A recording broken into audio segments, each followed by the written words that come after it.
So, in terms of the next Trump or the next U.S. presidential administration, the Trump administration, the question is, what might it mean for the future of Kurdistan?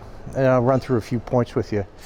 First, the Trump administration has already announced several of its picks for the close cabinet, and I must say, knowing some of the folks that are involved in this, I must say, across the board, he's picked scholar practitioners, folks who have real experience in the area. These guys are honest about the situation, which is always the first order of business. If we see reality the way we want to see it, rather than the way it is, that really doesn't help in terms of problem solving. So that's, I'm very much encouraged by that. Two, if we look at the National Security Advisor, Mike Flynn, he's got tremendous experience in the region. We look at the Secretary of Defense, General Mattis, another one with plenty of experience in the region. Neither of these guys are idealists.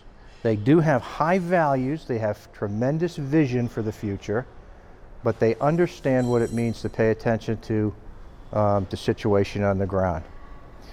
Well, I don't want to speak for Mike Flynn on that. No. I also think too much is being made out of a single Turkish private company that may or may not have paid Mike Flynn's previous company for representation in D.C. That in itself does not translate into being a lobbyist for the Turkish government, all right? But people are making those insinuations, and I'm not here to defend Mike Flynn, believe me, I'm not. He's capable of doing that himself.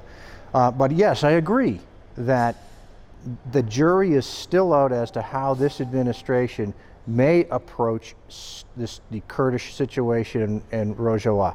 I don't really know, except to say this. Again, they bring the same level of expertise and the same level of realpolitik to that situation. And I'll close with this because I think it's relevant. Those guys involved in the operation know that in the real world, strength counts. And if I can quote Mullah Mustafa, 1962, somewhere on the battlefield in the Kurdish north of Iraq, he made this statement to a Western journalist, and I forget the guy's name, I'm sorry, at the time, right now. But it was this. He said, the poets and the philosophers of this world, they speak of justice. They speak of kindness and goodwill. But in the lives of nations, it's only strength that counts. Yeah, those are true words. And I don't read that to mean that justice, kindness, and goodwill are not important. No, I think Mullah Mustafa was saying they are of supreme importance, but they cannot endure without a foundation of strength. It's different because I think Josh Bolten has a much deeper understanding of foreign policy and geostrategics than did Joe Biden. Joe Biden, for the most part, I'm not sure he even understood what he was saying. He was parroting Peter Galbraith's concept for a division, three-way division of Iraq.